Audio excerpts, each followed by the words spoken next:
भारत मुक्ती मोर्चाच्या 22 फेब्रुवारी रोजी संघ मुख्यालयावरील मोर्चानंतर आता काँग्रेस आणि वंचित बहुजन आघाडी देखील संघ कार्यालयावर मोर्चा काढणार आहेत। मात्र RSS सारख्या संघटनेचा विरोध हा केवळ भारतातच होतोय असं नाहीये, तर संघाचा हा विरोध जागतिक स्तरावर सुरू आहे।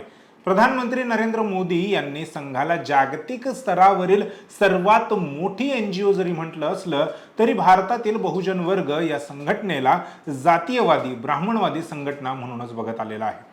दुसरीकडे भारत आणि अमेरिका यांच्यातील मैत्रीपूर्ण तणाव आता वाढत चालला असताना अमेरिकेतून एक अशी बातमी आली आहे जिने संपूर्ण जगात व विशेषतः भारतात खळबळ उडवून दिली आहे। अमेरिकेच्या एका स्वायत्त संस्थेने म्हणजेच United states commission on international religious freedom USCIRF यांनी त्यांच्या 2026च्या वार्षिक अहवालात थेट भारताच्या राष्ट्रीय स्वयंसेवक संघ अर्थात RSS आणि भारताची बाह्य गुप्तचर संस्था रॉ यांच्यावर बंदी घालण्याची शिफारस केली आहे। इतकंच नाही तर त्यांनी भारताला विशेष चिंतेचा देश country of particular concern CPC म्हणून घोषित करण्याची मागणी केली आहे। या शिफारशींचा अर्थ नेमका काय, याचा भारतावर काय परिणाम होईल आणि डोनाल्ड ट्रम्प प्रशासन यावर काय भूमिका घेणार, या सर्व प्रश्नांची उत्तरं पुढच्या काही मिनिटातच शोधण्याचा प्रयत्न करूयात। नमस्कार, मी संकेत आणि आपण पाहत आहात मुंबई आउटलुक। USCIRF ने आपल्या 2026च्या अहवालात अत्यंत टोकाची भूमिका घेतली आहे।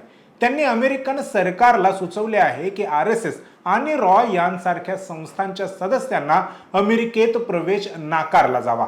एवढंच नाही तर त्यांच्या मालमत्ता जप्त करा आणि त्यांच्यावर कडक निर्बंध लादा, अशी धक्कादायक शिफारस करण्यात आली आहे। यात सर्वात महत्त्वाचा मुद्दा म्हणजे आयोगाने अमेरिकेच्या सरकारला सांगितले की अमेरिकेकडून भारताला जी शस्त्रास्त्रे विकली जातात किंवा जो व्यापार केला जातो तो थेट धार्मिक स्वातंत्र्याशी जोडला जावा।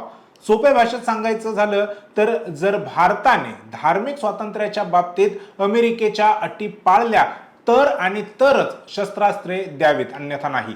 हे भारताच्या सार्वभौमत्वावर प्रश्नचिन्ह उपस्थित करण्यासारखे आहे।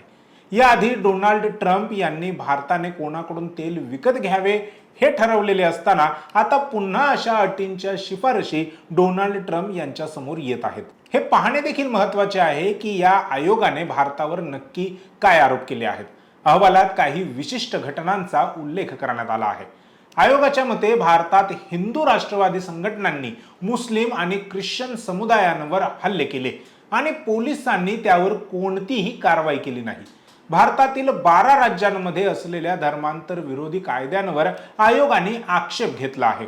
2025 मध्ये हे कायदे अधिक कडक झाले असून यामुळे तुरुंगवासाची शिक्षा वाढली आहे असा दावा देखील या अहवालात करण्यात आला आहे। CAA विरोधी आंदोलक उमर खालिद आणि शर्जील इमाम यांसारख्या खटल्याशिवाय 5 वर्ष तुरुंगात ठेवल्याचा उल्लेखही यात करण्यात आला आहे।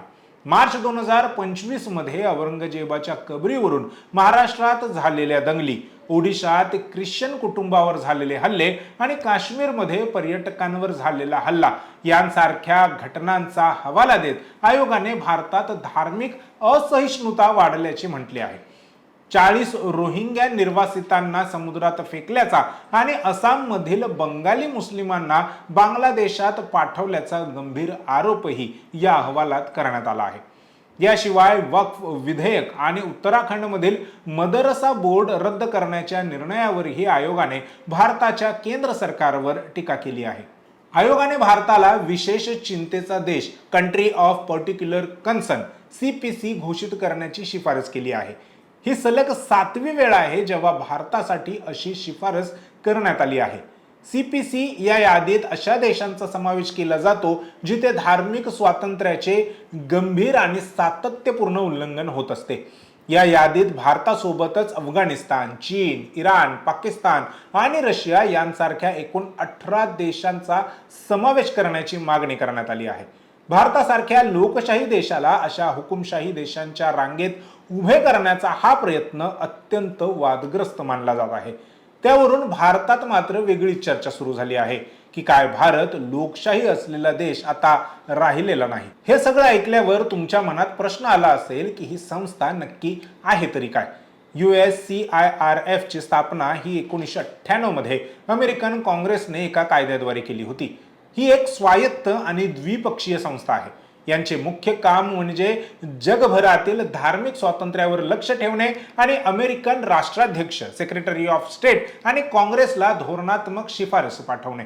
या संस्थेतील 9 संचालकांची निवड खुद्द अमेरिकन राष्ट्राध्यक्ष आणि वरिष्ठ राजकीय नेत्यांकडून केली जाते. जरी ही संस्था स्वतंत्र असली तरी त्यांच्या शिफारशी बंधनकारक नसतात, परंतु आंतरराष्ट्रीय स्तरावर यामुळे देशाची प्रतिमा डागाळण्याचा धोका हा नेहमीच असतो. आता सर्वात महत्त्वाचा आणि मोठा प्रश्न, डोनाल्ड ट्रम्प यावर काय करणार? डोनाल्ड ट्रम्प आणि प्रधानमंत्री नरेंद्र मोदी यांचे संबंध सर्वश्रुत आहेत.